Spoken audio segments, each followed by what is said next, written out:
tools are fast, accurate, and safe when properly used.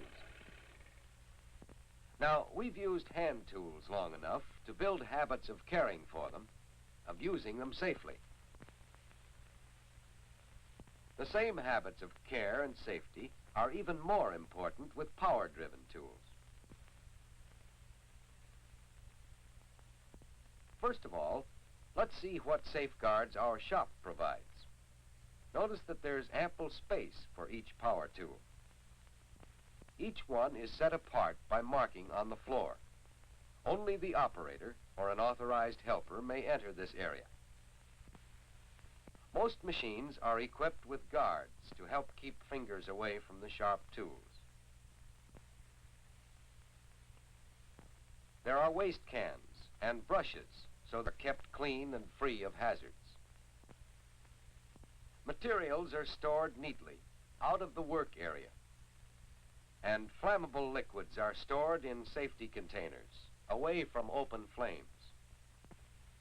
All these safeguards and many more are provided in the shop, but they alone will not guarantee safety. That depends on what we do. How should we prepare ourselves? Partly in the clothing we wear for shop work. Husky leather shoes help protect the feet against dropped tools or materials. Clothes that are comfortably loose give you freedom of movement. Sleeves should be short or rolled up above the elbows. Avoid dangling neckties that might get caught in the machine. Yes, the clothing you wear can help you keep safe in the shop. There are other ways to prepare yourself. You will want to review the instructions for the machine and operation you're going to perform. You will do your share toward keeping the shop neat, the machines brushed off, the floor clear of scraps, the aisles open for traffic. You'll build the habit of staying outside the restricted areas about each machine, except when you're actually using the machine.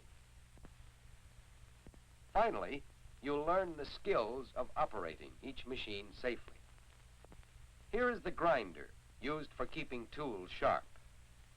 Set the tool rest close to the wheel, no more than 1/16 of an inch away. Be sure the grinding wheel is properly guarded. A glass shield is good eye protection. And you may want to wear goggles for extra protection. Stand aside when you start the wheel, just in case it's defective. Now, hold the tool firmly in both hands and ease it against the wheel. Don't crowd the wheel. Try to use the whole width of the wheel to prevent grooving it. See the sparks fly? You'll be glad your eyes are protected. You'll be glad you know how to use the grinder safely. How is your skill with a circular saw? See what you can learn here. We're going to make a rip or lengthwise cut. Is this the proper blade for ripping? Right. This type blade is set so that it will project 1/8 to 1/4 inch above the board.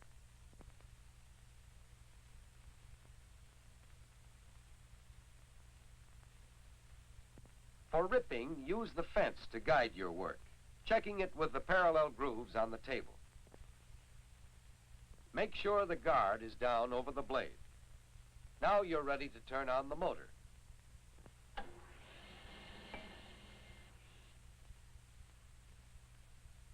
Set your feet so you stand with good balance and out of the line of the board in case it should kick back. Now ease the board along, keeping it snugly against the fence, but not rushing it past the blade. As you near the end of the cut, make sure you keep your fingers well away from the blade. Turn the motor off before you do anything else.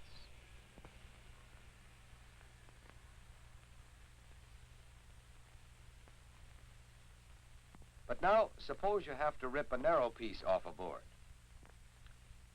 Set the guard up out of the way. Use the fence as before. But there isn't much room between the fence and the saw blade. What now? Watch and see. Once the cut is well started, use a pusher stick and easily push the work through without bringing your fingers near the blade. Now, shut off the motor and wait till the blade stops.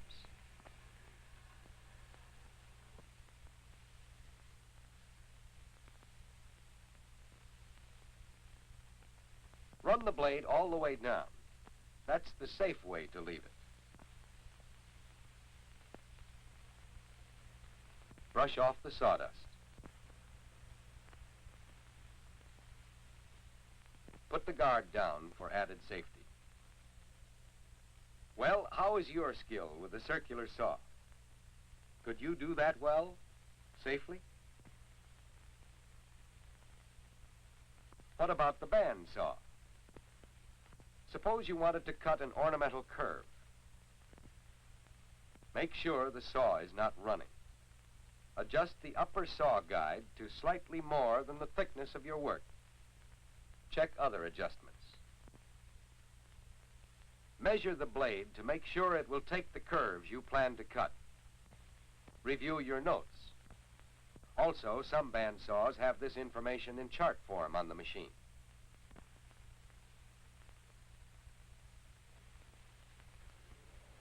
Feed your work slowly, never crowding the blade. Take it especially easy on the sharper turns. If the saw should bind, turn off the power and wait till the blade stops before backing up the work. Keep your mind and your eyes on the work. Keep your fingers clear of the blade, and all will go well.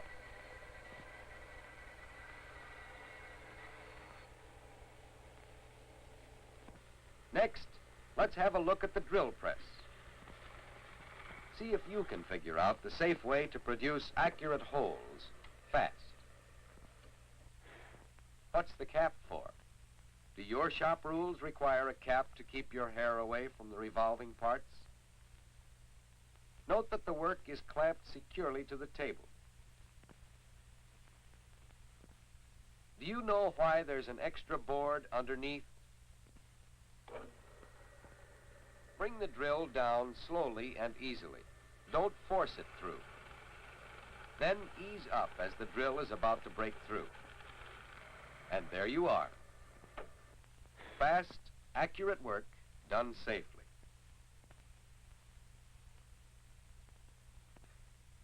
Other machines in our shop help us and need to be used with care. When you use the jointer, be sure to use the protecting guard. And when you're planing, the pusher should be used as a safety measure. A disc sander is used for shaping and finishing operations. But let the sander do the work. Don't crowd too closely. And work on the downward side of the disc. Of course, we still use our hand tools, too. Keeping them clean, storing them neatly, helps keep them in good condition. Well, are you ready to work safely? Remember, our shop is equipped with useful tools and with safeguards to help us use them safely. We come to the shop properly clothed, safety conscious, and instructed in the safe way to use tools. The end result of skillful work is such pleasing and useful products as these, made the right way, which is the safe way and the best way.